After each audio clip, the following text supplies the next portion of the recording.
One very reasonable question that was asked on the programme yesterday was, I want to have it, I'm vulnerable, but I am hesitant and I'm not an anti-vaxxer. How did they get it done so quickly? And I just thought, and I'm not expert, and maybe I shouldn't have shut my mouth off. I went, well, look, if you take the world's entire resources, literally, and pour it into this one area, the chances are they're going to come up with something, and they're going to come up with something faster than they have done previously in history. And they have done this faster than previously. It's never been done in medical history. That's right. It'll be the biggest medical advance in 100 years, this, by the way, when we look back on it. The virus was only described on January the 11th, almost a year ago now. It's the first time we see the virus, And then within 9-10 months, there's a vaccine in humans. It's incredible. Now, of course, it's understandable people are anxious. That was very fast. How can you explain that? And we understand hesitancy. It could be 20-30% of people are saying, oh, look, a little bit nervous about this one. All we can do is reassure them, Mark, no question. I mean, the main reason is lots of people if you put money into something, things will go faster. That's what happened here. They put thousands of people. No sooner had I said that, though, Luke, than some smart person said, well, they've been trying to cure the common cold for 50 years. They haven't managed to do that, and everybody's been having a go at that. And also, more seriously, we've had things like cancer that we haven't made the kind of progress when you consider the amount of effort and money that's been put into that. Yeah. So why was something like COVID I won't say easy to do, but why, when you put the resources into it, were you able to come up with vaccines within a year? There was a bit of luck as well, right? So the Moderna and Pfizer vaccines are brand new technologies. They'd never been used before for vaccines.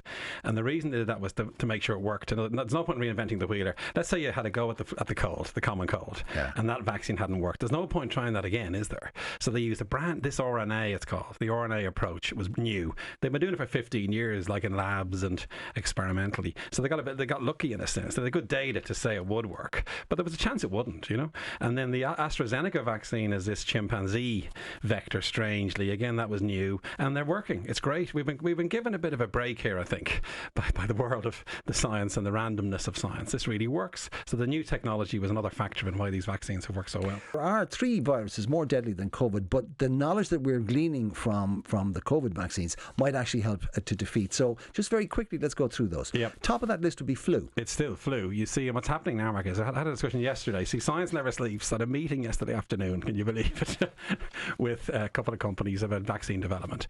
They're all going to start using this technology now, because if you can crack COVID, why not crack malaria or flu and these other ones we're going to talk about? So there's massive optimism now that other infectious diseases will become more tractable, shall we say. Flu still kills 500,000 people a year, remember, in the world.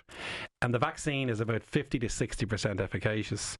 It doesn't work great. It works a bit. It saves some people. That's why we use the flu vaccine. Can you imagine if we got a flu vaccine that was 95% efficacious? That's as an example, right? And that's now within sight, because this RNA technology or AstraZeneca technology could be used now against flu. So 500,000 people still die of flu. Dengue's the other one. That's number 2 on the list. Now they have this, it's like a rogues gallery, which are the most dangerous viruses in terms of death and illness. Dengue's number 2. That affects up to 100 million people a year. It's a horrible viral disease. That's a warm climate disease, isn't it? It's spread by mosquitoes. Mosquitoes, yeah. It first appeared in the 50s, really, in the Philippines and in Thailand. This new virus emerges from mosquitoes this time, not from bats. It was mosquitoes. Again, you get a lot of death and horrible disease. 20% of people at the severe end are really badly affected. There is a vaccine.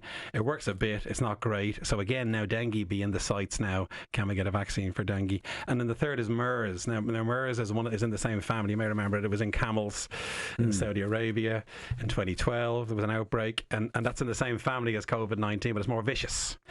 They began to make a bit of progress on it, but now, of course, we can now see MERS being another vaccine against MERS. That's 35% fatality, much higher than COVID-19.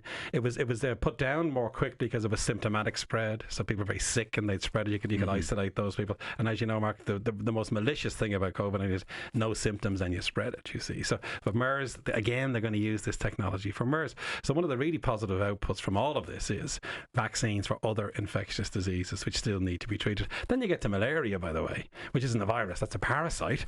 That's killing 1 million people a year, remember. So, and there are 1 or 2 vaccines working a bit there. So what we're learning from COVID is we can beat a nasty pathogen with these newer approaches, really. So the vista there is actually quite positive now to treat these other infectious diseases. We started this off by saying that this is possibly the most important year in terms of medical science and medical research. Now, I mean, there's been a huge amount of hyperbole and way over the top talk about what has happened. But we are literally living in, scientifically, one of the most interesting and possibly productive times in the history of humankind. Well, for me, I can't sleep. Says he hyperbolically. Well, I can't sleep some nights because of kind of excitement in a way. That sounds like I'm overstating it, but it's true. The rate of science in this is remarkable. Every morning I wake up, there's new science about this virus. And we learn about viruses more generally, about the immune system more generally. All this will be applicable outside COVID. So it's a fantastic, exciting time. The fact that the vaccines are working, Mark, is, I can't really explain to you our level of excitement as immunologists, because we did worry it wouldn't work. There was a fear these vaccines wouldn't work, or have some kind of horrible side effect. And remember, we're still in the middle of it. They're monitoring these patients. There's 3.5 million people now vaccinated with the Pfizer vaccine, which is a huge number. There was some allergic reaction, but it's very low numbers. Tiny. 8 people have had an allergic reaction. There's tiny numbers, you see. But again, you got to watch it closely just in case, and again, you've never seen such safety monitoring either. So as an example, and Brian said it on there, all these fantastic people working round the clock to get to this point. Tens of thousands of people really are involved in these vaccines.